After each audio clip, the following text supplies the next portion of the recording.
Well, first, it's great having all you people here today. I can't tell you how thrilled we are. This whole thing started a few months ago, and we really didn't know what to expect. And the response has been just absolutely overwhelming.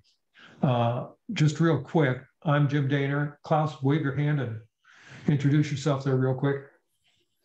Yeah, I'm also, like Jim, excited to welcome you all here today.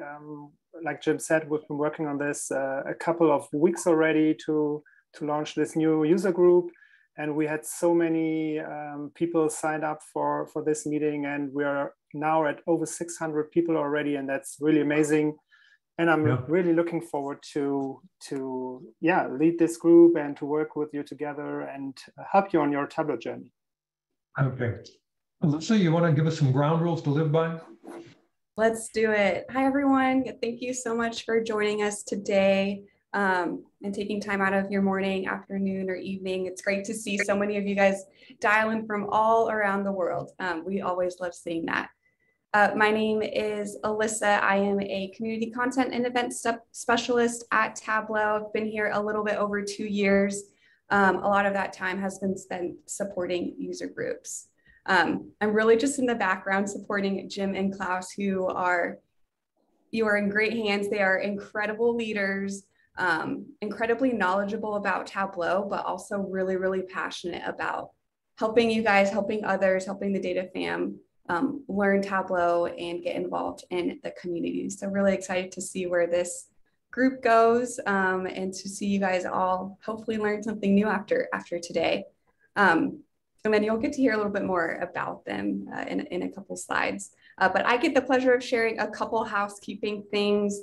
So first, this meeting is being recorded. We will share that out in a follow-up email if you RSVP'd or joined this call. We'll also be posting it to our Tableau's YouTube channel, which also has all of our other user group recordings if you are keen to check those out as well. Please use the Q&A feature for any questions that you have for us or for our speakers. We'll be monitoring that, and if there's any that are worth bringing up live, we'll get those answered for you. And then use the chat for any general banter and to just engage with our big audience here today. And then a little pro tip, make sure when you're using chat to select the everyone in the dropdown. Sometimes it just goes to us leaders, and we want to make sure everyone is able to see that. Great. Okay, very good. Now, Alyssa's just being modest. Alyssa's actually the superstar, and she championed this whole idea back in Seattle. We actually started talking about this user group last fall. And the reason we started talking about it is we kind of became aware that as new users, you may not feel comfortable just walking into a normal tug meeting. I know when I was a new user, when I was a newbie, getting me to go to that first tug meeting was pretty difficult. And we thought, well, maybe a user group dedicated to new to Tableau users and people who are in that new to intermediate stage, both to Tableau and to the Tableau community, maybe that would be a good idea. And it just took off. And thank you very much for that. The plan is for a meeting every 6 to 8 weeks. And we've already got the next meeting planned. It's going to be March 10th. And you'll be able to sign up for that later in the presentation. But every 6 to 8 weeks, so we'll have about 8 meetings a year.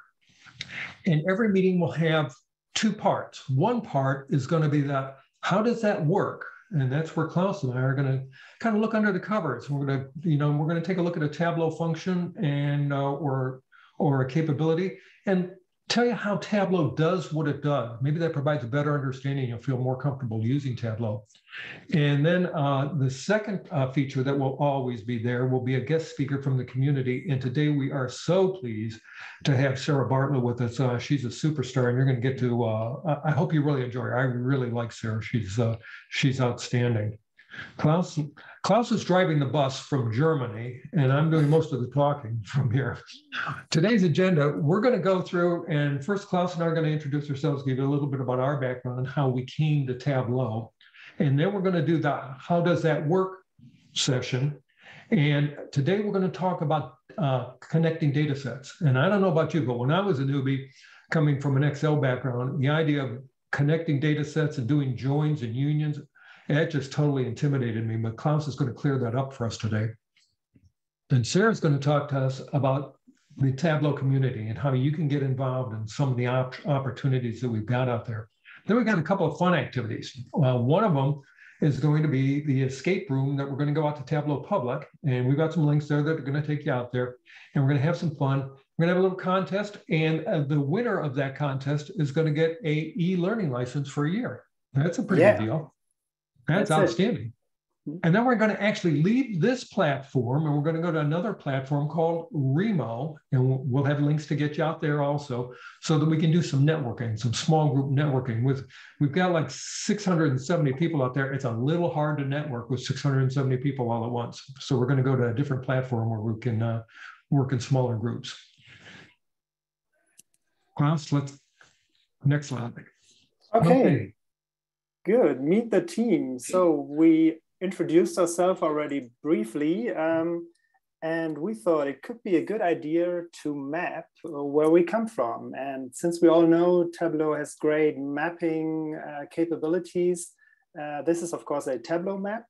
Alyssa is joining from Seattle, Jim from Nashville, Sarah from Reading in the UK, and I'm joining from Münster, Germany, or from a smaller town near Münster, Germany. And we will ask you also today if there is maybe someone among you who is interested in joining us, preparing these meetings. So we are open to extend this leadership group of this TAC. So feel free to reach out, and it would be great if we could extend this map view once we meet again next time and to see who has joined. And by the way, this is very easy to create in Tableau. So I've just created a list with Alyssa, Jim, Sarah, and me, and our longitudes and latitudes from the cities where we live. And there is one connection from me to Alyssa, from Alyssa to Jim, from Jim to Sarah. And with make point and make line, it is very easy to create these nice maps. And we will have one dedicated session for mapping questions in one of the upcoming events. So this is just a really small preview of what is doable with maps and Tableau. Good. Let me introduce myself. So I'm Klaus. I'm 44 years old, and I live with my wife and my two daughters in Münster or near Münster in the western part of Germany. And I have been using Tableau since 2017, July 2017. I can remember it as it was yesterday. And in my day job, I'm a professor at Münster School of Business, and I'm a professor of management accounting. So I've never worked in IT. I have a controlling accounting background, so I teach cost accounting, financial accounting, budgeting to my undergraduate and graduate students. And that's also why I'm so excited to be a part of this initiative, because teaching Tableau to my students or to people who want to learn the tool in general is a major part of what my job is, what my profession is. And therefore I was really, it was no question to join this group, to join Jim and Alyssa, and to prepare these meetings for you. Teaching at university is one part of my life. And with my consultancy, CO Data, I bring together my two passions. So the one for management accounting, controlling, and the other one for data visualization. And we deliver data products, data visualization dashboards to finance and controlling departments all around the world with a very international team. So that's what I also do, and what has been part of my Tableau journey as well. Ever since I've started using the tool, I've been active in the Tableau community. So Sarah will talk about the community later. Whenever I create something not job related, I share it on Tableau Public. So feel free to visit my Tableau Public portfolio. Give me a follow, and I will follow you back for sure. So there you can find lots of visualizations of dashboards that I've created over the years. And I'm also blogging at visjockey.com. There I'm sharing my blogs on mainly technical aspects of how to deal with certain topics in Tableau, how to find creative solutions for innovative problems. Yeah, that's what I do in my blog or on my blog. You can also find me on Twitter and on LinkedIn, so feel free to connect, and it would be great to meet you one day, preferable at conference, in person, but for now here online on Zoom. Jim, what about you? Okay. Hi, I'm Jim Dehner. I live in Nashville, and I have been using Tableau for about 5 years, a little over 5 years. One of my clients came to me and said, look, you're going to learn Tableau. It's just like Excel. You'll have no trouble with it. And we all know that that's just plain not true. And I certainly had my struggles when I started. And since then, I've learned not just a lot about Tableau, but I've become a Zen master. And I know quite a few of you from the forums where I've been a five-time forum ambassador. I too keep a blog. I have just moved my blog. So if you're familiar with my old blog site, please jot this down. All you have to do is go to jimdehner.com and you'll find my new blog site. And it's got all the content from the old blog. And it also includes the Zero to Zen series, which kind of chronicles how I got to Tableau and how I learned the basic things that I had to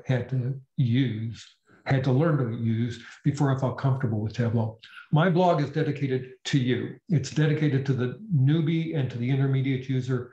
I talk about how you do things, but I kind of put it in a language that I understand. I'm an engineer. I'm not a data scientist. So I had to learn in my own language how to use Tableau. You can also see me out there on Twitter. I keep a site at Market Analytic 5, and that's who I am out there. Some of you I do know because I co-lead the Nashville Tug Group, and we've met you out at that group in person. Next week we have another virtual meeting, but we hope to be going live sometime this year in Nashville. Klaus, I think we can go to the next slide now. Okay, and I've seen people already raise their hand for this. We are looking for a couple of you to join the team. It takes one of these meetings, and we would like to have a couple of people involved, and we really want this to be your meeting. This is your group, it's your meeting, and we need your help and input in deciding what the content's going to be and how we're going to go about conducting these meetings. So if you're interested, please volunteer by putting your name in the chat, and we'll get back to you, and we'll decide if you want to be involved in the group. We're looking for somebody to be active for at least a year. We're not looking for just the next meeting. We're looking for somebody to be active on a regular, ongoing basis. So please just add that to the group. We would also ask you, and we're going to ask you a couple times during this meeting, in the blog or in the chat, just write down the one topic that you'd like to see at a future meeting. And we're going to take those as ideas and where to go. Like I said, this is your group, it's your meeting, and we want to have the content here geared toward what you want to hear and see. Klaus, I think we're ready to move on. Yeah. Okay. Yeah, and since this is the newbie user group, we have to admit we've all started somewhere. And this is the next part we would like to talk about. And therefore, Jim and I both have brought our first dashboards. So mine is from July 2017, and Jim, from when is yours? It was about 2017. It was pretty close to that same time. Okay, shall we start with mine? Yes. Okay, that's my dashboard. What do you think, Jim? Well, yeah, I see a lot of stuff going on there, Klaus. I'd kind of like to know I happen to know about the Tour de France. I'm not sure everybody does, but why did you pick this topic? Okay, so it was that time in 2017 when I decided to start learning Tableau, and I looked around for resources for learning, and I came across Makeover Monday. So Makeover Monday is, or I have to say was, a initiative, a community initiative led by two other Zen masters, by Eva Murray and Andy Kriebel. And the idea of Makeover Monday was to have a data visualization each week that needs a makeover. So Eva and Andy provided the data set on this visualization, and I took that data set from the Tour de France, which was about to start at that week, I think, and yeah, tried to come up with something. So like you, I was more like an Excel guy, and just try to figure out a dashboard, and this is what I've created. And I think it lasted 1 day to create this. And when looking at it today, I still like some parts, some others I don't like so much. Like, for example, I still like the top section with the KPIs. So giving something like in general overview, what is in the data set. It was about duration. It was about entrance. It was about how many people finished the Tour de France, dropout rates, number of stages, distance, and so on. And I summed it up or built an average. I'm talking here about minimum values, maximum values, average values. So given an overview, and I still like that. I do that in my business dashboards as well. Maybe not in this design, but the idea is the same, I think. Then I did some kind of analysis, I would say. So the first one here, the scatter plot, is investigating the link between distance and winner's average speed. And not surprisingly, the longer the Tour de France was in the year, the lower the winner's average speed was. And I can see that here, or you can see that here in the scatter plot. I think today I would flip the X and Y axis, because it seems like distance is the independent and average speed is the dependent variable. I think I wouldn't use these maps anymore. So people can get quite excited about custom shapes, and that's what happened with me here too. But beside that, I think the analysis is still okay. Then dropout rates. So I'm investigating within clusters. I don't even remember what these clusters mean. But I'm stating here that dropout rates have decreased constantly since the early years. And what I wouldn't do anymore is to encode this like this, because position here shows the year. So first, it seems like this decreasing is visualized in the chart, but that's actually not the decreasing in the positioning, but it's in the color. So I would do that differently today, I think. And then the third analysis on the bottom left looked at winners, at champions. So how often did they win? Like I know 5 times, and what was the average distance he had to drive? I don't know, and which was the average speed. Yeah, again here speed is on color. I think that does not work so well, and the color palette is also not that good, I think. So I'm still not proud, but it's still on my public profile, and I look back to this.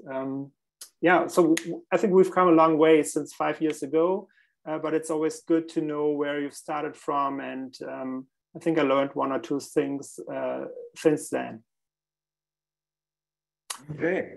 Okay, Jim, what about your dashboard? Okay, this is my first dashboard. Actually, it's the 3rd iteration of my first dashboard. And I went to school at Purdue, and that's up in Indiana, and that's in the middle of corn country. My wife and I were driving to Chicago one day, and we went past Lafayette, Indiana, and we looked to the east and the west where the cornfields are, and we could see windmills as far as I could see to the east and as far as I could see to the west. And my immediate reaction was, where did those things come from, and why are they here? I always thought of windmills being like, they should be on the East Coast and the West Coast where it's really windy and, California and that sort of thing. And when I got back from that trip, I went out and I found a site where I could get the location of all the electric windmills that generate electricity in the United States, and I put it on a map. And that was the first iteration. I call that dots on a map, and that's all it was. It didn't tell me anything. It was like, okay, that's fine. Who cares? And I went back and I said, well, what's really important? I want to know how much energy they generated and how much that is of the total amount, because I'd always heard that overall renewable resources represent about 15% of the total energy generated in the United States. And then I started looking, when I found some data, I finally got it together. I was able to put the independent data sources together and create what you see today. I looked at hydro energy, solar energy, and wind generated energy as opposed to all fuels. And I kind of like the way that works.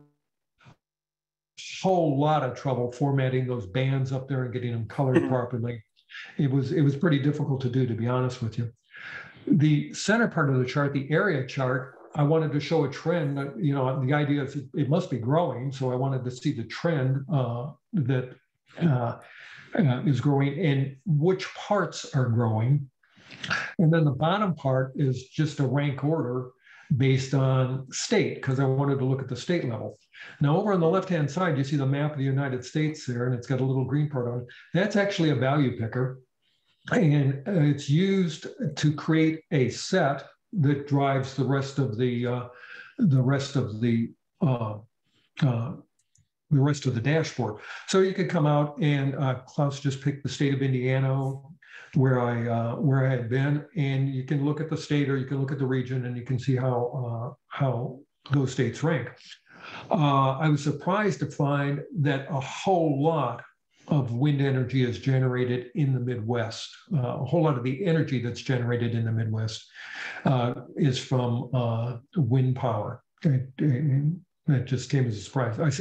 I see we're getting a little lag here. The Tableau is working a little bit slow this morning, so I'll get off of this. Now, if I were to do this over again and I were to change this around, what I would do is I would make that state picker a whole lot larger, because as you can see, it's kind of difficult to find the individual state, even when you know know where the states are. And I'm not really wild about the color scheme, but I would change that around, and of course I'd update it. I like that color scheme actually. So I think it's good. What I find quite impressive, Jim, is so you're filtering down the fuel sources and still keep the percentage of total. So that means you have used some table calculation filter, right? I have done. Yes, as a matter of fact, I've done some table calculations in here. I have also done some calculations based on and varied those calculations based on set, using set actions. I don't know if it's just me, but my screen is breaking up a little bit. I hope everybody's not seeing what I'm seeing. So. Okay, good. Yeah. Okay, so these are our first dashboards, and again, we've all started somewhere, and no matter if you're a newbie or intermediate or already a Jedi user, I think it's always good to, and that's what Tableau Public is actually for, to just build out a portfolio, and that's what we both did, Jim and I, just keep on creating and practicing, and yeah, hopefully one day you can look back to a 5-year-old first dashboard as well, and have made some progress along the way. Okay, good. Yeah, shall we move on, Jim? Yeah. Klaus, I'm having a little trouble with my screen, but yes, we definitely should move on at this point. Okay, can we check with Alyssa? Is this a general problem or? Everything looks fine on my end, and I think people in the chat are okay as well. Okay. Okay. Let's keep moving on. I'm only seeing half a screen, so I'm going to try to do some things technically here to get things back in order, but okay, Jim, you can try turning off your video as well. That might help with the lag. Yeah, what we're go ahead, Klaus. Yeah, we want to move on now to the how does that work section, and this is what Jim and I thought would be a good idea for this newbie group to talk about very basic things, and even if you're an intermediate user, might be good at some point to hear about the basic things as well, because sometimes you have just learned to do things in a way that feels good for you, but when you see other people doing the same things, you might think, wow, that's so much more easy to do like I've just seen it. And therefore we want to cover the basic things you need to know about Tableau. We're leaning a little bit towards the Tableau Desktop Specialist exam. So there are certain topics covered in this exam, and yeah, we want to talk about the most important things that will get you started. Yeah. Okay, I'm back with you now, so let's. Perfect. Let's move right along. Yeah, regarding connecting data sets, we want to talk a little bit about the landing page, how to establish a connection from the data source page and from the view.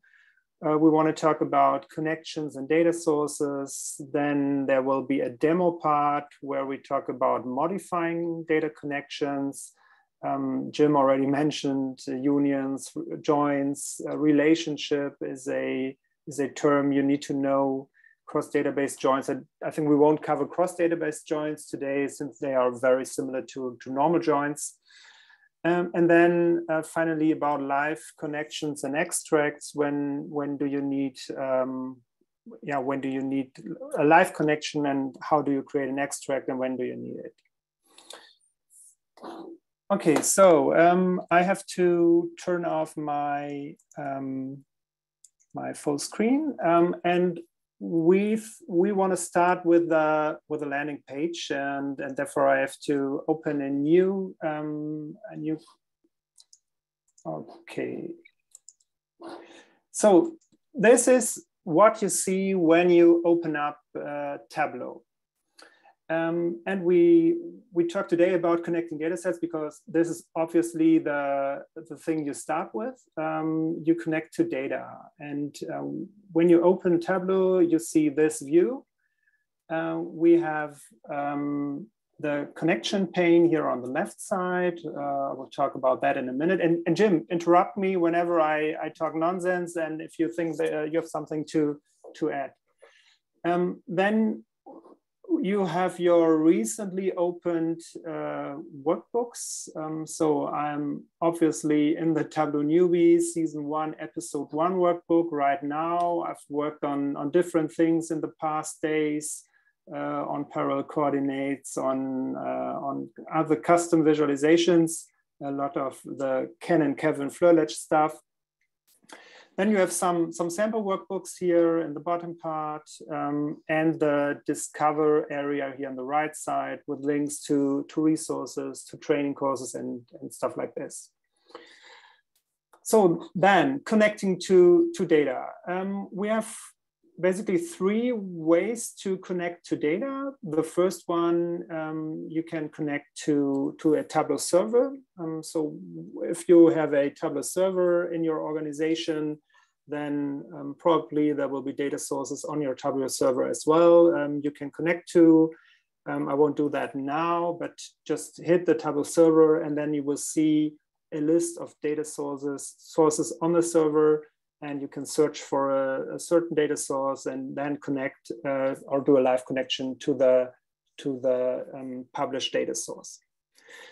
Then we have connections to a file.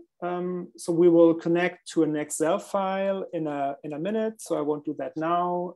You can connect to text files like CSV, JSON, PDF, spatial files, and more is, for example, also a Tableau extract if you want to connect to that. Then we have databases or server with lots of pre-built connectors. So it seems like they're at 60 right now. So 60 pre-built connectors. You can connect to whatever cloud service or database you use. There are connectors for SAP or Salesforce and other additional connectors here at the bottom part. And basically it's pretty straightforward. So I've got a local Postgres database, for example, running. You just type in the IP of your server, the port, the database, the username, and then you sign in. And you get your tables from this connection here on the left side, and you can just drag on the tables and use them in the visualization.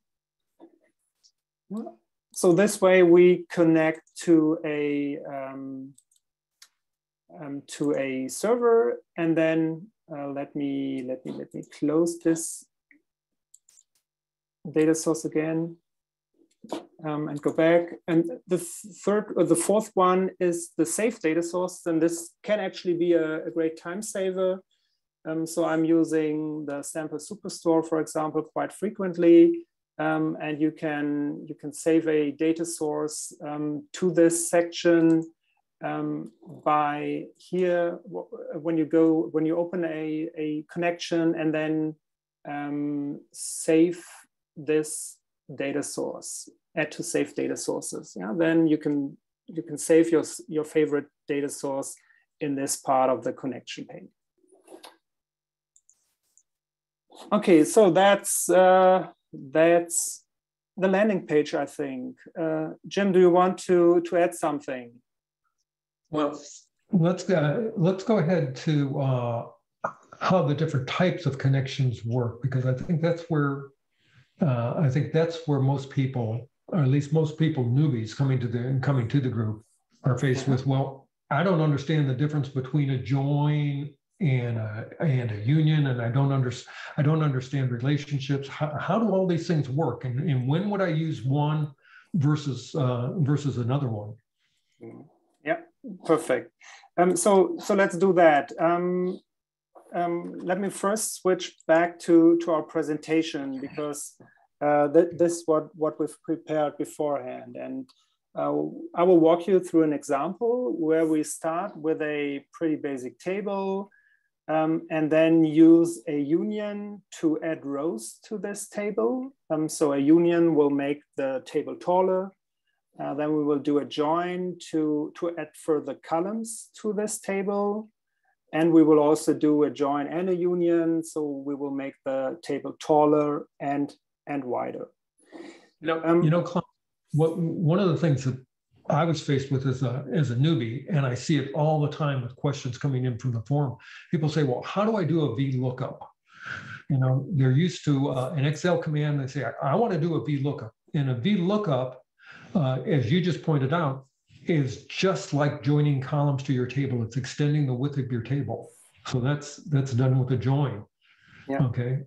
And extending the height of your table is done with a union, and that's like an append. It's like I'm adding more data to my table. I'm sorry. No.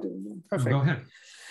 Okay, so maybe 2 words to keep in mind. When we talk about unions and joins, we are on the physical layer. So we manipulate, we modify a table by adding rows or adding columns. Later on, we will talk about relationships. We won't talk about blends today because relationship is much more convenient to use. And then we are not on the physical, but on the logical layer. Okay, so the example we're going through. We have a pretty basic table, and this table includes subcategories. So we are using Superstore data, and this table includes the subcategory sales and profits. And in this case, for 1 month, for July, and July is part of Q3. And to look into this table, so I'm connected to a Excel file, and this Excel file keeps or holds the tables I'm going to use in this example. So we are connected now to the Superstore July table. And in this preview, you can see what I just showed you in the view. We have the subcategories, we have the year, the month, the quarter, the profit and sales. And we have here also this kind of overview of the fields. We can change data types if needed. We can rename fields. So do already some kind of changing metadata. Again, first thing we want to do is a union because like you can see here in the data source page, there are other tables that include the sales for August and for September. And there are different ways of creating a union. I think maybe the easiest one is to just drag and drop the second table and let it drop here right below the first table until this little union field appears. Let it drop. And the same thing with September, let it drop on union. And you see we have now 51 rows. So we have 17 subcategories times 3, and our table has become taller. With unions, the variables have to match. Otherwise, something like this would happen. So it seems like in one table, it wasn't, the sales were named or labeled revenue, and the other sales. And therefore we get nulls for revenue in case we have the sales, and nulls for revenue in case we have the revenue. And easy thing to do is to merge this mismatched fields because they are the same, and just rename it and we're good. Yeah, so this, the union, we can now just drag on subcategory again, maybe show the quarter and the profit and the sales. Yeah, that's the union. Second one we want to talk about is the join. Yeah, join adds columns to your table. And for the join, I have again my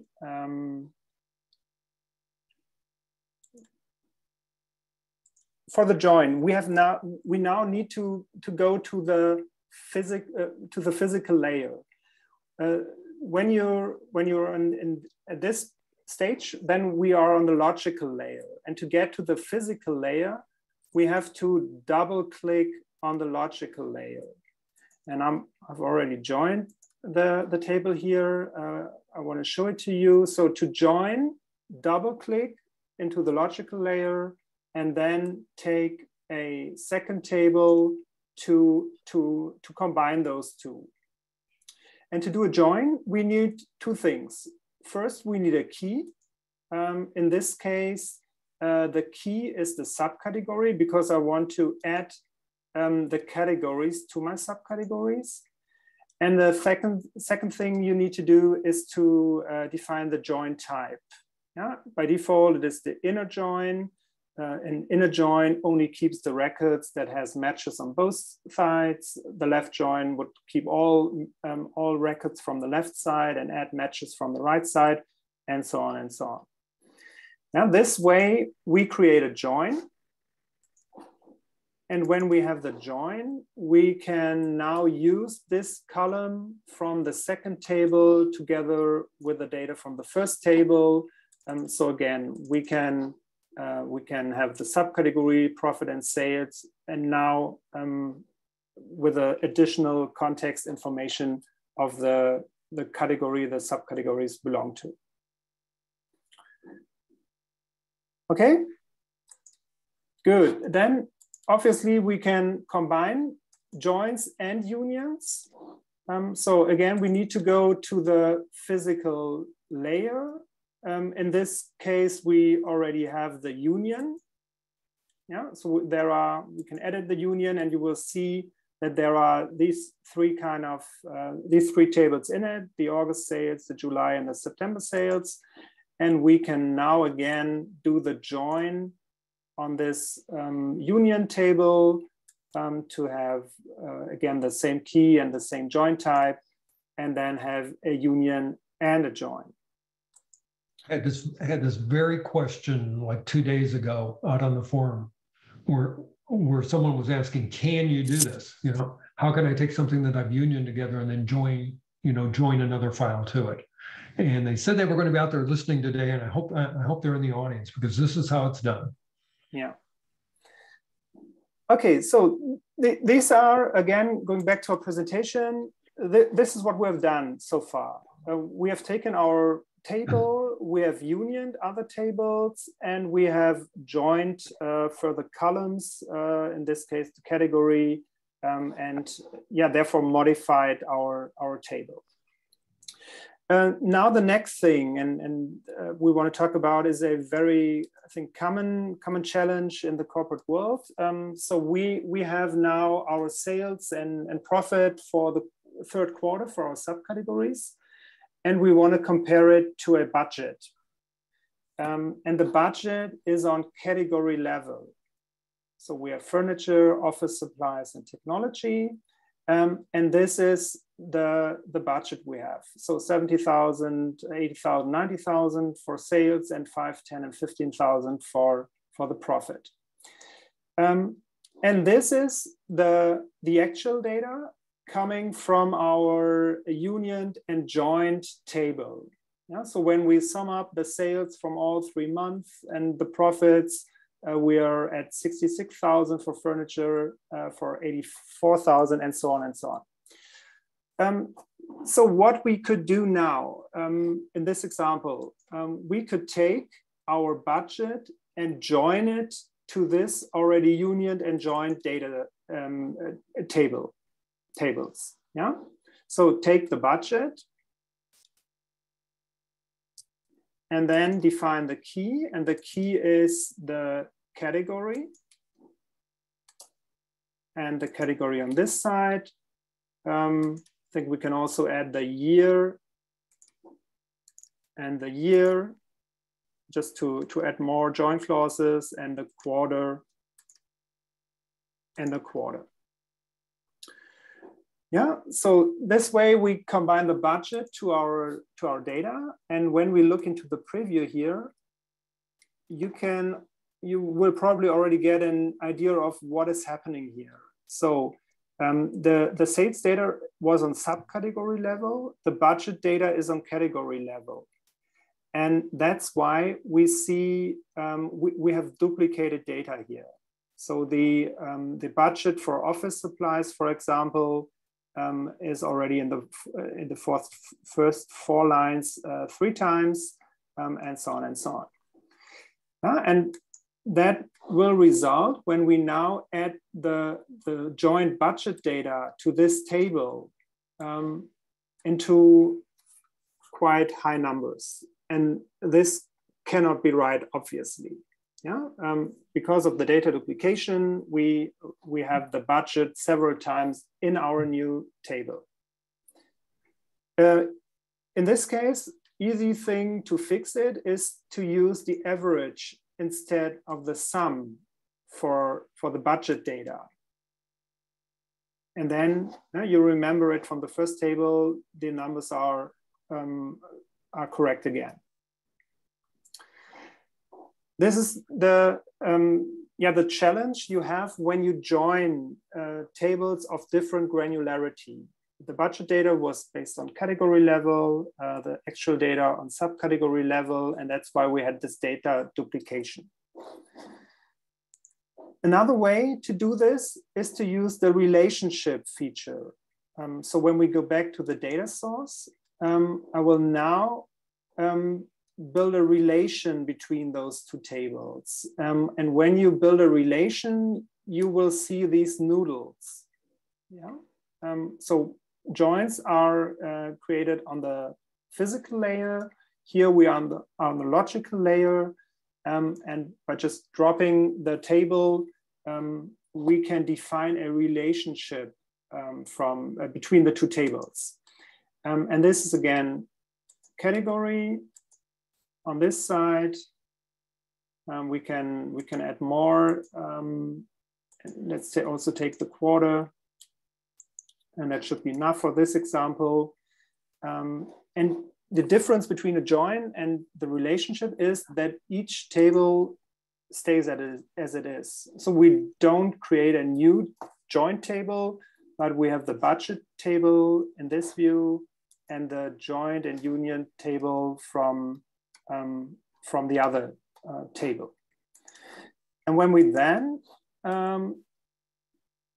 create our view, we can just, where's the budget data? There it is. We can just add this to our view, and we don't have to care about this data duplication thing anymore. The data is just shown correctly.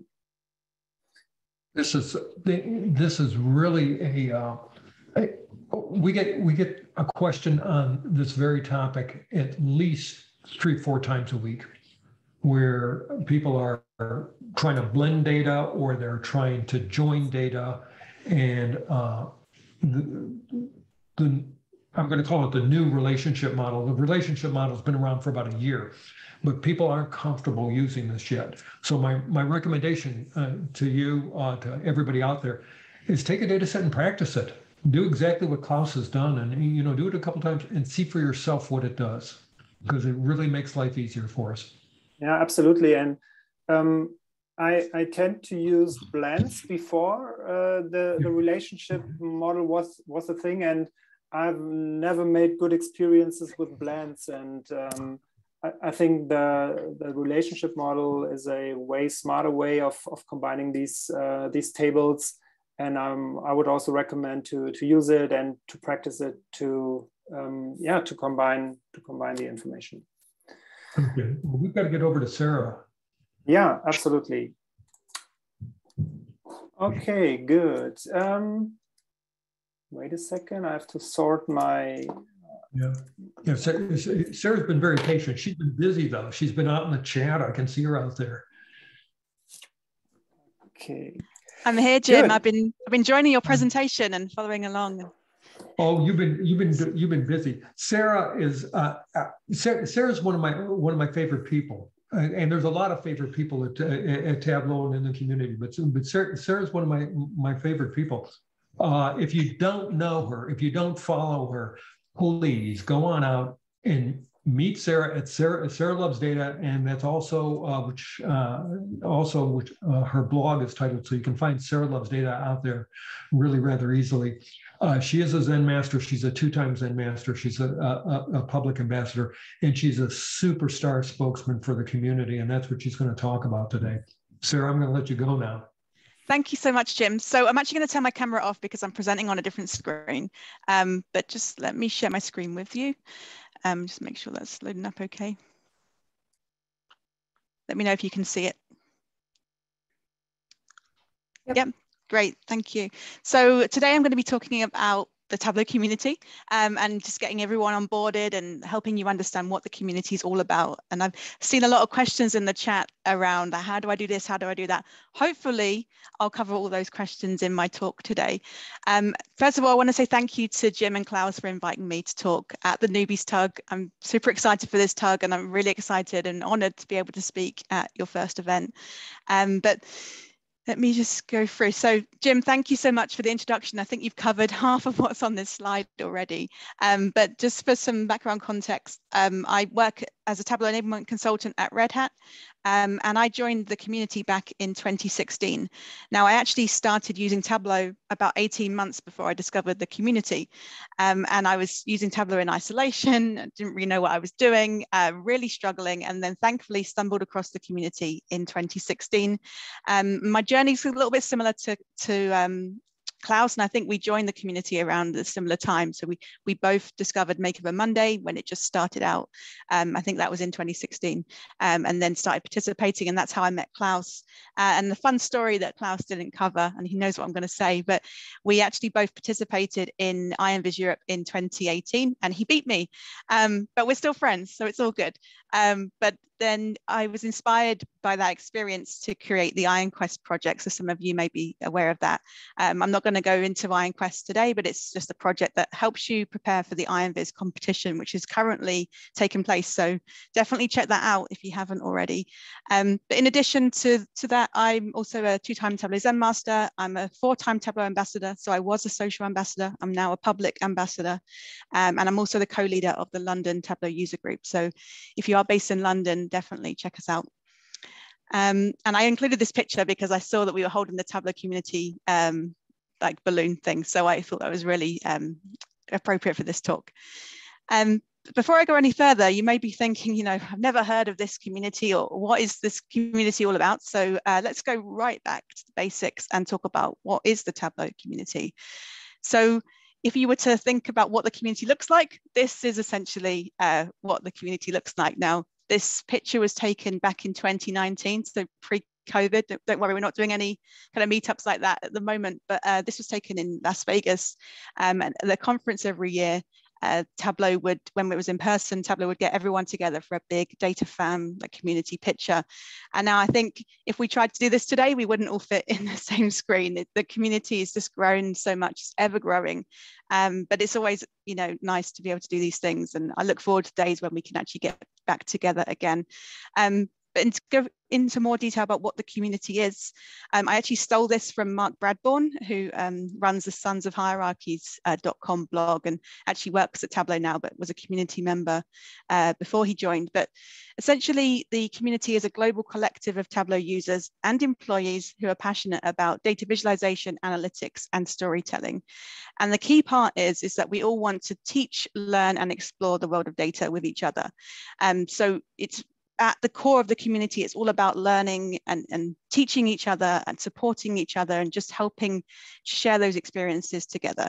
I think everyone in the community would agree that it's all about helping each other be better. So you may initially engage to help improve your own skills, but then eventually I think everyone then starts to give back and help other people too. And so I thought that was a really nice way of putting it. Now, if you were to ask the community, you know, to describe the community in one word, which Tableau often do through things like social media, these are the kind of words that come to mind. And this is actually taken from a video that I want to show at the end of my talk from some real life community people that talk about, you know, what the community means to them. But the one word that comes up quite a lot when you ask people this question is family. And people go as far as to saying that, you know, the community feels like a family. And I would 100% agree with that. So since I've got involved in the community, I've found lots of new friends from across the globe. And it's been really a really nice experience. The community is also inspiring, it's challenging, it's selfless, it's diverse, it's all of these great things. And so I highly encourage you to get involved and experience it for yourself. So that leads nicely to my next part, which is, why should I get involved? You know, maybe you think, I do enough Tableau at work, why do I want to do this thing outside of work? Or, you know, I haven't maybe got enough time to participate in the community. So hopefully I can change your mind and encourage you to take part. So just at the weekend, I sent out a tweet on Twitter to ask people, you know, how did they find the community and what was their driver for getting involved? And I got about 25 responses, too many to include on one slide, but I took some of my favorite ones and added them here so you can see different people's perspectives on, you know, how they found the community and why they decided to join. So there's a lot of common themes here. So there's a lot of people just like Klaus and I, that got involved by participating in Makeover Monday. And we'll go through the community projects later, but some of the drivers, like for Brandon, for instance, to get involved were that they've been using Tableau for some time, but they didn't feel like that their work had that zing. It didn't look good, and they were struggling to make the dashboards look good. So they got involved in Makeover Monday to improve their design skills. And you see that as quite a common thread, like people build dashboards for work, but they don't have the ability or the opportunity to be more creative and try new things with them. A couple of people mentioned they discovered the community through Tableau conference, either in person or virtually. They came across people that were talking about the community, or the data fam, as we like to be known. And some people mentioned that the community is very active on Twitter, and I'll go into that later. And they got involved by just joining Twitter and seeing all the activity that was going on there. Others mentioned they found the community through their local Tableau user group. So just like this one, there's some local tugs in different cities around the world. I think there's over 500 tugs in total, and some people connected to the community that way. Jessica found the community through Facebook, and then got involved in watching a VizConnect session, which is very similar to a tug, and she got involved that way. And other people just found out through colleagues or word of mouth. You know, people mentioned this thing called a Tableau community, and they got involved just to elevate their skills and be more connected. So it's a common theme there, I think, and it was really lovely seeing all these messages and seeing people describe how the community's benefited them. So in my perspective, there's plenty of benefits of getting involved. And number one would be learning opportunities. And when I say learning opportunities, it's not just Tableau. You might think, well, you know, what else am I going to learn by participating in a community all about Tableau? Well, there's actually lots of things. So not only will you learn Tableau and you'll be able to improve your Tableau skills, you'll also be able to learn some complementary technical skills. So whether that be data prep, Alteryx, Python, Mapbox, all of these things that kind of work with data in slightly different ways, you can absolutely learn those skills by participating in the Tableau community. But in addition to that, you also learn other skills like the ability to be a better public speaker, to network with people. Maybe you could improve your writing skills through writing a blog. Perhaps you could learn how to do video production by setting up your own YouTube channel. There's all of these things that you can learn through participating in the Tableau community, and it's not just Tableau. Another reason to get involved is for inspiration. So if you're using Tableau at work and maybe you're limited to looking at just the visualizations that you produce for your job, you may be lacking inspiration. You might be looking at the same dashboards every day and not very inspiring. One thing that you could do is have a look at Tableau Public. So every day, thousands of visualizations get published to Tableau Public on all different types of topics. And a lot of people go on there and publish business style dashboards. So if you're looking for some inspiration for some like work to do in Tableau, you could always go on there. And that's where I always go if I'm building a new dashboard and I'm kind of out of inspiration. I go on there and have a look at what other people are doing. It's just a great thing to look at. Good reason for getting involved is to get support and feedback on your work. So perhaps you're struggling with how to do something in Tableau. I've seen a lot of people post in the chat today that they've got a particular question and they just don't know how to approach something. The community is definitely the place to get feedback and support. A great way of doing that is through the community forums, and I'll tell you all about that shortly. But you can also get feedback on your visualizations as well. So maybe if you're sharing things to Tableau Public and then sharing them on social media, you can always ask people for feedback, and you'll find the community is very willing to give you that feedback as well. And I found when I first got involved, that was something that really helped me elevate my work as well. And not only that, it helped me connect with people. And that's my next bullet point. You'll find people in the community that are like you. There's a space for everyone, whether that be people from the same region or country as you, or people that have the same interests as you. Those people are out there, and you will find them by participating in the community. Getting involved in Tableau is a great way to grow your data viz portfolio. So if you use Tableau Public, it's a place where you can go and publish all of your visualizations. And it's a great way to build that portfolio out. So maybe if you're going for a new job, you can actually prove that you know Tableau, and you can show people that you've actually done this work and built these visualizations. And that's so rare these days, because so much of what we do at work is limited to our work and we can't share it outside of work. But the great thing about Tableau Public means it's all on open data that's available to anyone, and it means you can share your work externally. Another reason to get involved is to build your professional network. So just by participating in the community, you'll meet people from all different companies, from all different positions in the company. You'll meet senior leaders as well, and you'll be able to grow your network and understand better which companies are using Tableau, and perhaps even network with some of these leaders as well. So again, if you're looking to elevate your career, it's a great way to build those connections and help grow your professional network.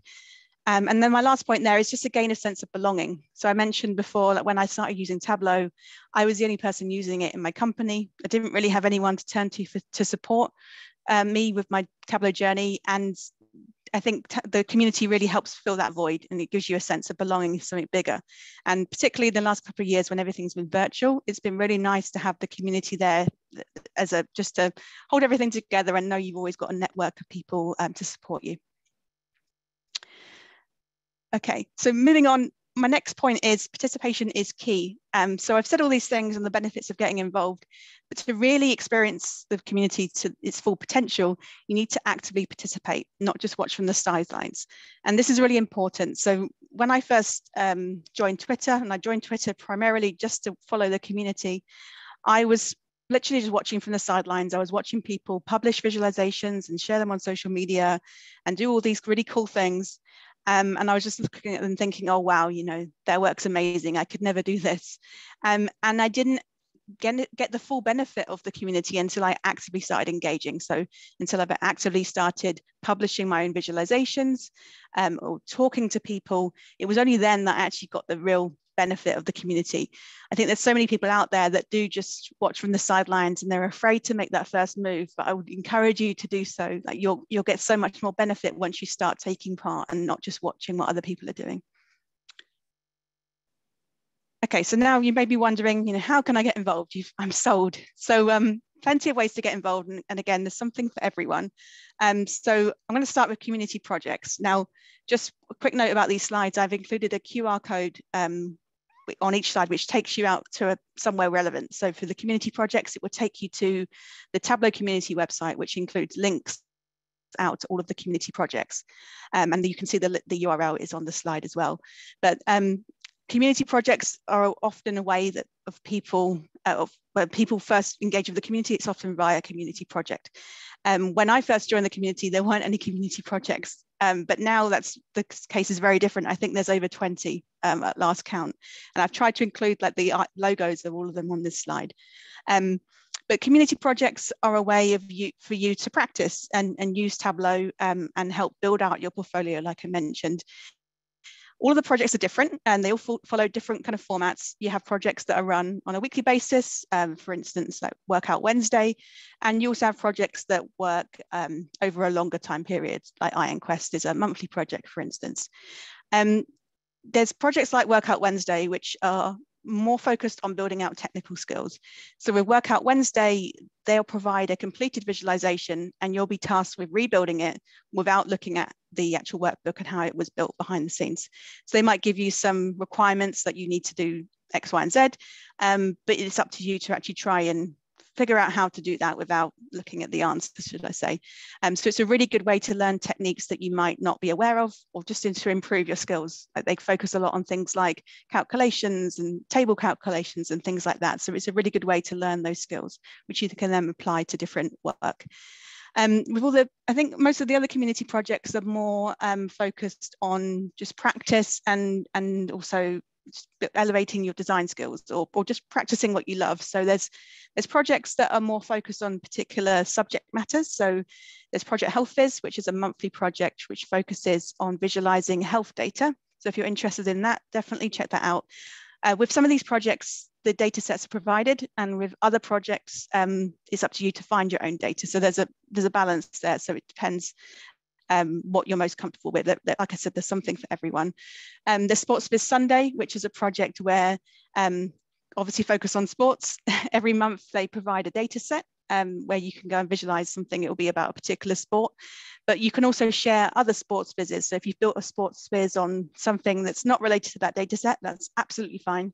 And you can share that on social media using the hashtag SportsQuizSunday. And every Sunday they do a roundup of all of the visualizations they've seen in a nice blog post. So that's a great way of getting involved if sports is something you're passionate about. There's Diversity in Data, which is a project focused on diversity and inclusion. And for that one, they provide data sets, usually more than one, and you have about a month to go and visualize those. IronQuest, I mentioned, is a monthly project. And with that one, I share a theme, but we don't share data sets. So it's up to you to find a data set that fits the theme, just like you would for an IronVis feeder. And you can kind of shape the theme as you so wish.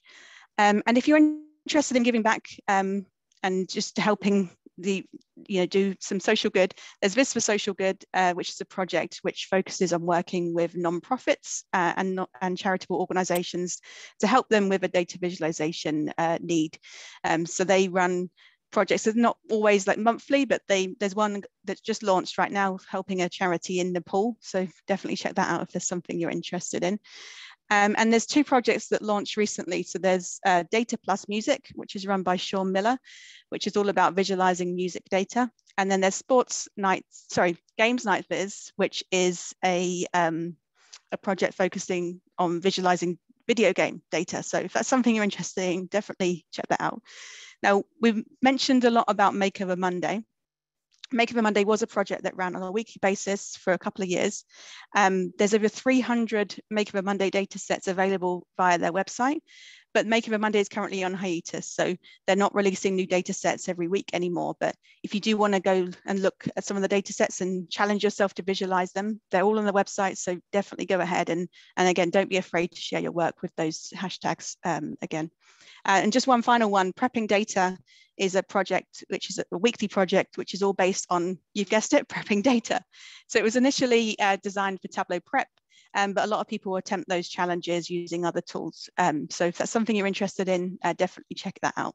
And I think they launch the new projects every Tuesday.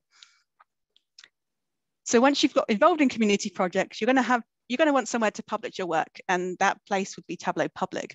So Tableau Public is like a free open source version of Tableau.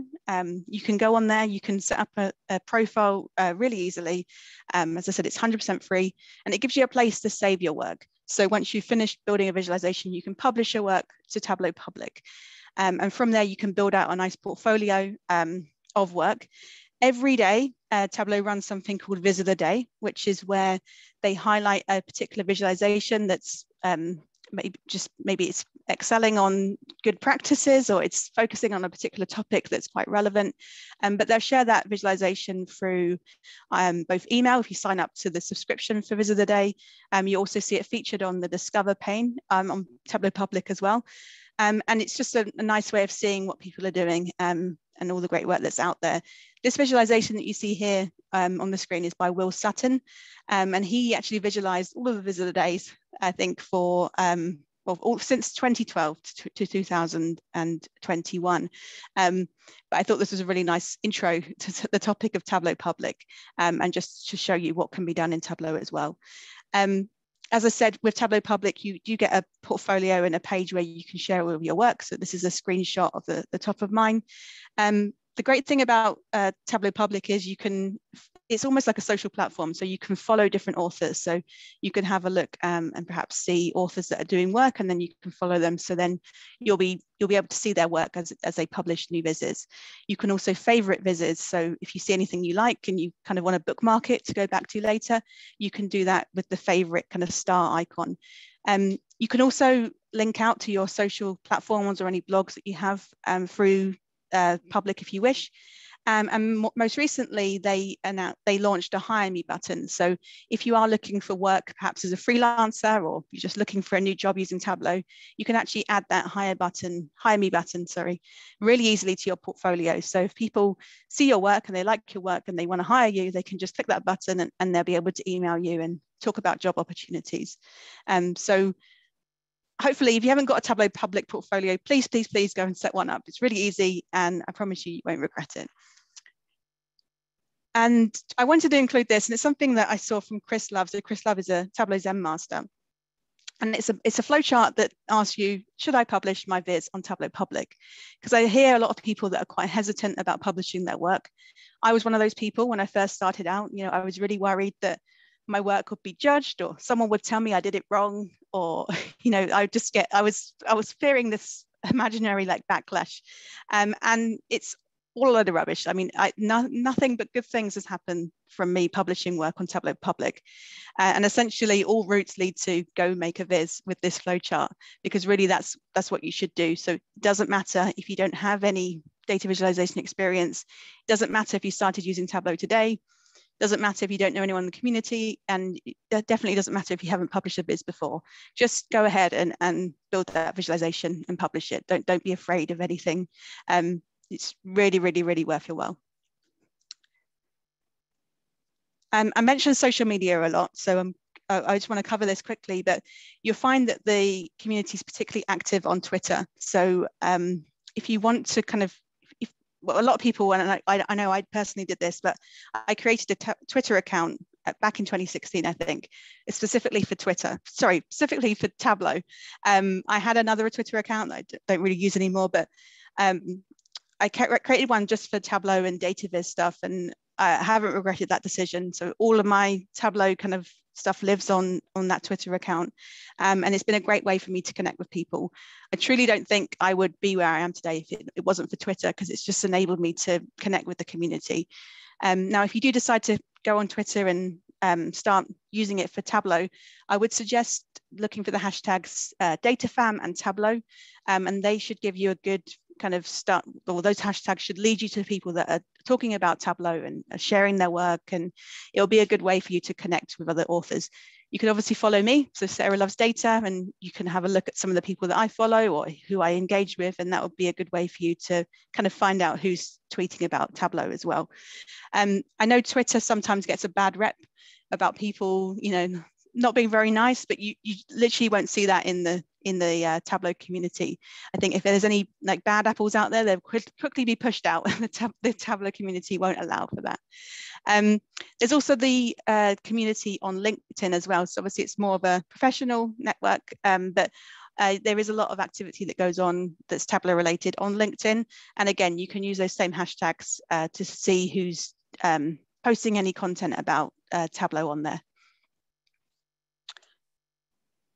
Once you're connected, you're probably going to want to try and have a look at the content that the community is putting out, and you'll likely see a lot of this through the social media platforms. But a lot of people in the community like to write blogs. Some people have YouTube channels, and a couple of people have podcasts as well. So these are great places for you to go and learn both more technical skills and also just more things about the community as a whole, or maybe someone's experience with particular different things. So, I mean, I've got some screenshots here. So we've got Tableau Tim, who's doing the free Tableau tutorials. I highly recommend checking out Tableau Tim's channel on YouTube. You've also got SQL Bell. So she's doing Tableau training. Again, highly recommend checking out her videos. One of my favorite blogs is by the Flurlage twins, so Kevin and Ken Flurlage, who are identical twin brothers who are also Tableau Zen Masters, and they have an amazing blog. Loads of tutorials on there, all kinds of different Tableau related things. There's also the podcast Data Plus Love, which is run by Zach Bowders, which offers kind of conversations with different community members that can be really insightful. And every Friday, Tableau run a Data Fam Roundup, which is a blog post which is shared out on social media on a Friday. I'm not going to say what, because it's going to be different depending on where you are in the world, but that includes different links to blog posts or videos or different visualizations that have been published that week. So it's a good way of just keeping track of what the community's been doing, and you'll find some great content in those blog posts every week. Now, there are hundreds and hundreds of blogs out there, but I did want to include some in this presentation to give you kind of a starting point. So these are some of my favorite blogs, and inevitably I've missed somebody. So if you don't see your blog here, don't be offended, please. I ran out of space. There's also YouTube channels listed here as well, where there are active people in the community publishing stuff on YouTube. I will be sharing these slides after I finish this presentation, so you can go away and click through these links yourself. But I highly recommend checking out some of these blogs. They all cover different things, different tutorials. It's mainly tutorials that I've included here, but they also include conversations with community members, tips and tricks on how to get involved with the community, maybe all different things like that. So regardless of what you're into, there'll be something here for you. I've mentioned the community forums a couple of times, and I know Jim mentioned this because this was Jim's kind of entry point into the community, but the community forums are a great way for you to actually go and ask questions to the community. So maybe you've got a question of how to approach something in Tableau and you don't have anyone to ask, and maybe you're posting these questions on social media and no one's coming back to you. The place you want to go and ask those questions is the community forums. So it's essentially where you can go, as I say, and ask questions about anything Tableau related, whether that be desktop or server or absolutely anything. And there's a whole community of people out there that will can help answer those questions for you. You can also go and answer the questions on the community forums as well. And I think Jim mentioned to me earlier that that was a way that he used to actually learn Tableau. So he was looking at people posting their real life Tableau challenges and then looking at the responses that they got to the solutions to those problems and using that as a learning opportunity. And that is a really, really great way to learn real practical hands-on Tableau like tips. You can also go on the forums. Yeah, jump in, Jim. Sarah, that's absolutely right. That's was one of my primary sources on ways to learn Tableau. But please come out, post your question, and please include a workbook. We're really not being nasty when we ask for that, but it helps us so much in getting you the answer that you need. Back to you, Sarah.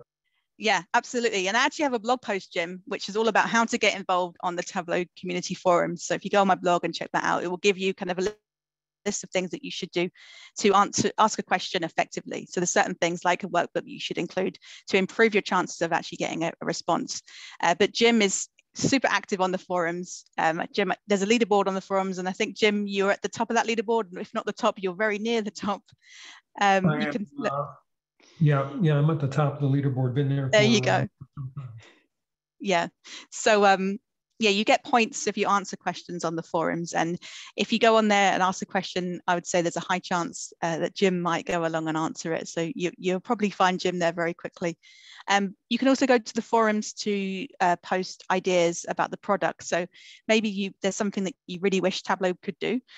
You can go and actually post an idea or see if anyone else has posted that idea already and upvote it. And those ideas, they get reviewed by the Tableau developers, and quite frequently some of those ideas get taken forward and put into the product itself. So definitely check out the forums.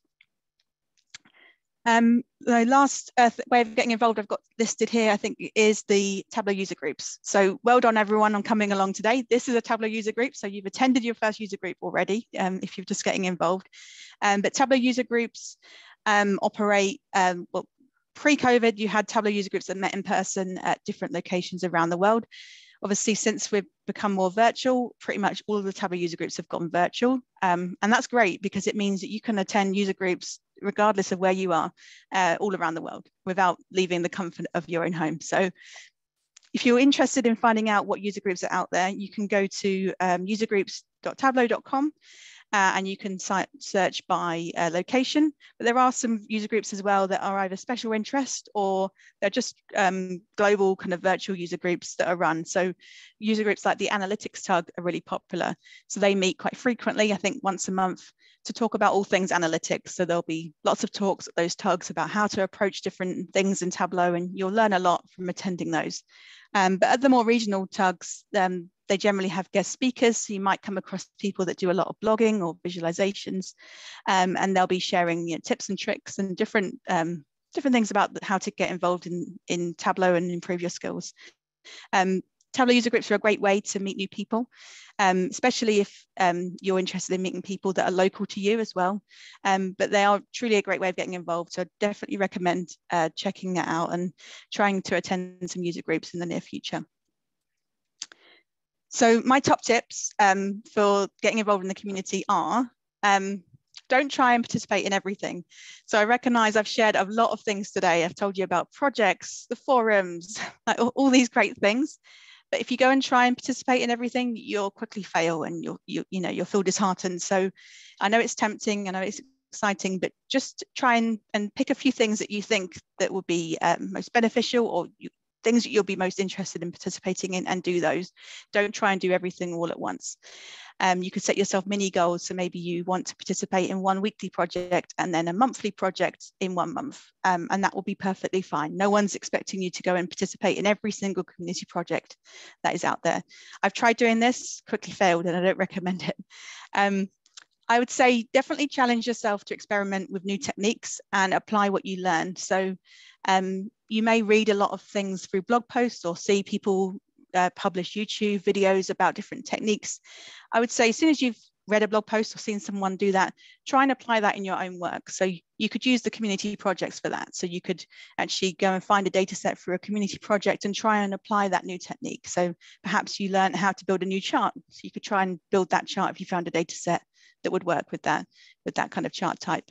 A big thing I'm passionate about is viz what you love. So I know when I used to participate in Makeover Monday, there was often data sets I had zero interest in. So things like baseball. I know nothing about baseball, but I often visualize baseball data because that just so happened to be a data set. And I can tell you now, it's a lot more fun if you visualize data that you're actually passionate about and interested in than data that you don't really have any interest in whatsoever. So try and find data on things that you're interested in, whether that be like your favorite TV show, your favorite movie, maybe your favorite band or artist, whatever that is. Try and find some data on that topic and visualize it. And if you can't find anything, you could visualize data on yourself. So there's a lot of people out there that do quantified self-visits. So visits on things like their Fitbit data, their sleep data. Maybe they just track how many books they've read and how many pages were in those books. You can pretty much visualize anything. So if you can't find the data, just make your own data set. Again, I said it before, but don't be afraid to share your work. Nobody's going to tell you it's wrong. It's fine. You'll get a lot of support and people will praise you for sharing your work. And if you are brand new, please do share your work and tell everyone, this is my first viz. You'll get a lot of people welcoming you to the community that way. I would say your voice is unique, so share it. So often I hear people say things like, oh, this has been done before, or somebody's blogged about this before, it means I can't talk about it. That's absolutely not the case. Your voice is unique. The way you describe things will be different to how other people have described them. So don't be afraid of doing something that someone else has attempted before. But all I would say is if someone inspired you, just let them know. Don't steal anything from other people. And if you want to copy someone's technique and a visualization, go ahead, but just let them know, give them some accreditation. You can do that on Tableau Public. There's a feature that lets you do that when you publish, or just include their name at the bottom of the viz to say this was inspired by a particular author. But number one tip is don't be afraid to ask for help. The community is truly here to help you. We want to see you succeed. So before I leave today, I want to set you a challenge. So I would love it if you could just take that first step. So if you're brand new to the community, I want to challenge you to do at least one thing before the end of January to get more engaged. And I don't mean spend hours and hours building a visualization or anything like that, but just something small. So it could be that you go away after this meeting and create a Tableau Public account and publish a viz. If you've got a viz, if you don't publish a viz, that's fine. But just take that one step. So maybe join Twitter. You could perhaps, if you've got a viz or you want to build a viz, share it on social media and introduce yourself. Just say, I'm new, this is my first viz. That's absolutely fine. You could maybe sign up to attend another tug. So you could go to the website that I shared with you and find another tug to attend. You could perhaps participate in a community project if you wish and share your work through social media. You could ask a question or answer a question on the community forums. If you try and answer a question, I'm sure Jim will be really happy because there'll be nothing left for him to answer. But that's definitely something you could do. But if you are stuck with something, definitely go ahead and ask your question on the community forums. You'll see people really do want to help you there. And maybe if you do watch a blog or YouTube video, try and just go ahead and challenge yourself to try that new technique using some data that you found through maybe a community project. But these are all simple little steps that I guarantee will help you get involved. And hopefully, once you get that bug and you can see the benefit of the community, you'll do more and more of these things. So that's it from me. So I would say now is a perfect time to start. Don't start next week. Don't start next month because you've forgotten all about everything I've covered today, but just do something now. It can be really small, but just go ahead and do it. And that is it from me. So if you do want to reach out to me after this talk, if you want to, tell me about your first viz, please do. You can find me pretty much everywhere as Sarah Loves Data. So my blog, sarahlovesdata.co.uk, or on Twitter as well. And before I go as well, I have a video that I'd like to share, which is about 2 minutes long, and it's about all people talking about the community. So Jim and Klaus, I know you've got the video ready. Maybe you could share it. So I can share it. Just a second.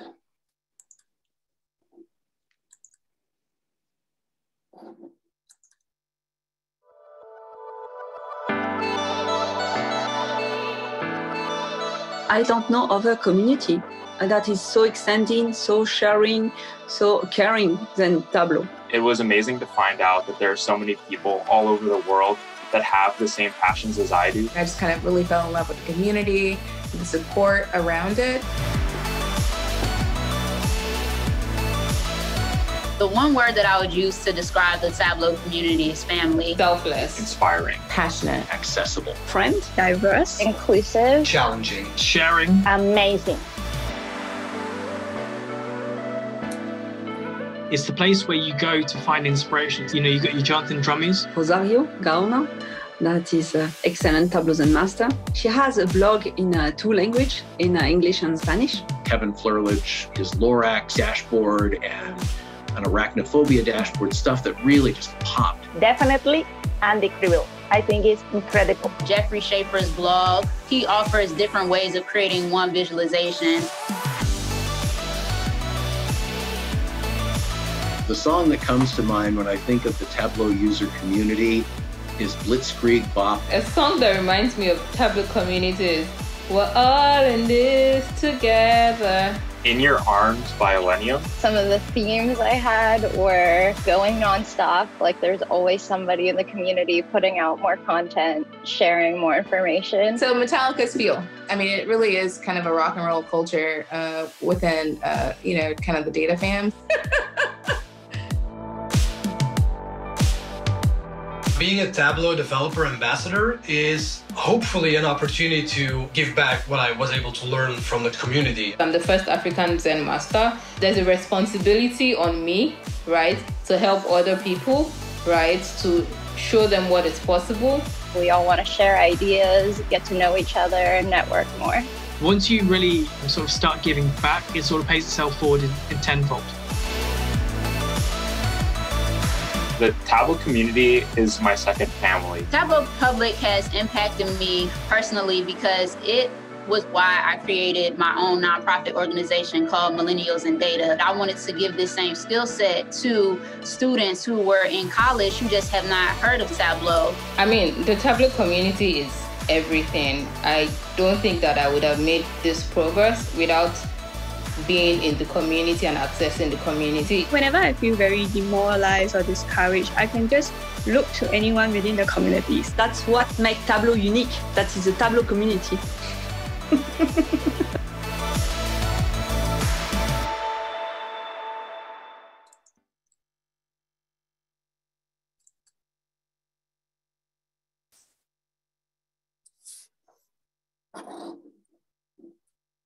Okay. Thank you for sharing that, Klaus. I think hopefully everyone's feeling inspired. I certainly am. And I've just added the link to my slides in the chat. I can see people going in there already. So the links are there. So feel free to go ahead and go and have a look at those blog posts that I shared and all the other things as well. So hopefully that was helpful. Thank you for having me. That was amazing, Sarah. Thank you for sharing this presentation. And I'm always blown away by what is around there and what's possible in the community. And like you said, I think we've all received a lot from the community, and it's also great to give back. And yeah, that's just amazing. And the video summed it up perfectly. Yeah, absolutely. Yeah. Sarah, the chat went wild while you were talking. You couldn't see it, but it was just going crazy. They absolutely love what you were talking about, and most of it. And I know you'll really enjoy this. Most of it was, how do I get involved? Where do I go? What? And so yes, it absolutely hit the spot. Yeah. Hey, great. Alyssa, why don't you come back online also? Klaus, I got a little email from a little message from Melissa. We are running a little long. You think we can put off the escape room till March, and we'll do that in March, and then finish up here. Yeah. Does that make sense to you, Alyssa? Yeah, that's great. We'll still give out a couple e-learning licenses. So I actually was shuffling everyone up in the background and selected 2 of our amazing attendees. Mm-hmm. Hopefully they're still on the call. If not, I'll just follow up with them afterwards. But it is Melissa Rad and Jeremy Walker. So thank you guys for joining. Congrats. Yeah, congratulations. Congratulations. That's great. That's great. And thank you for doing that, Alyssa. Of course. Okay, good. Then we're almost at the end, right? Yeah. Alyssa, do we have time to go out to Remo, or?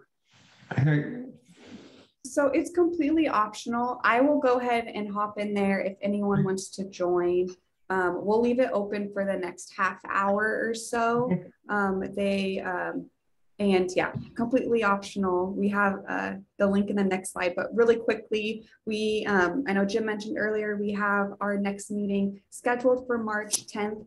Go ahead and scan that QR code and you can go ahead and register. We're still finalizing our featured speaker, but we really hope you're able to join. And we've already gotten so many great recommendations for topics and ideas for future meetings. So I feel like we don't even have to ask, but if you have one and you didn't get a chance, drop that in the chat. We are collecting all of those and we'll be meeting up as a team to plan out the next year. So thank you for all of your ideas so far. Okay, I personally have time available, and I will go out to Remo. If anybody wants to hook up out there, meet, chat, I will be out there, and we'll go from there. Okay, this is the link. Just scan the QR code and see you in Remo. Yep. Thanks everyone for joining. Thank you so much. Bye bye. See you in March. Yeah.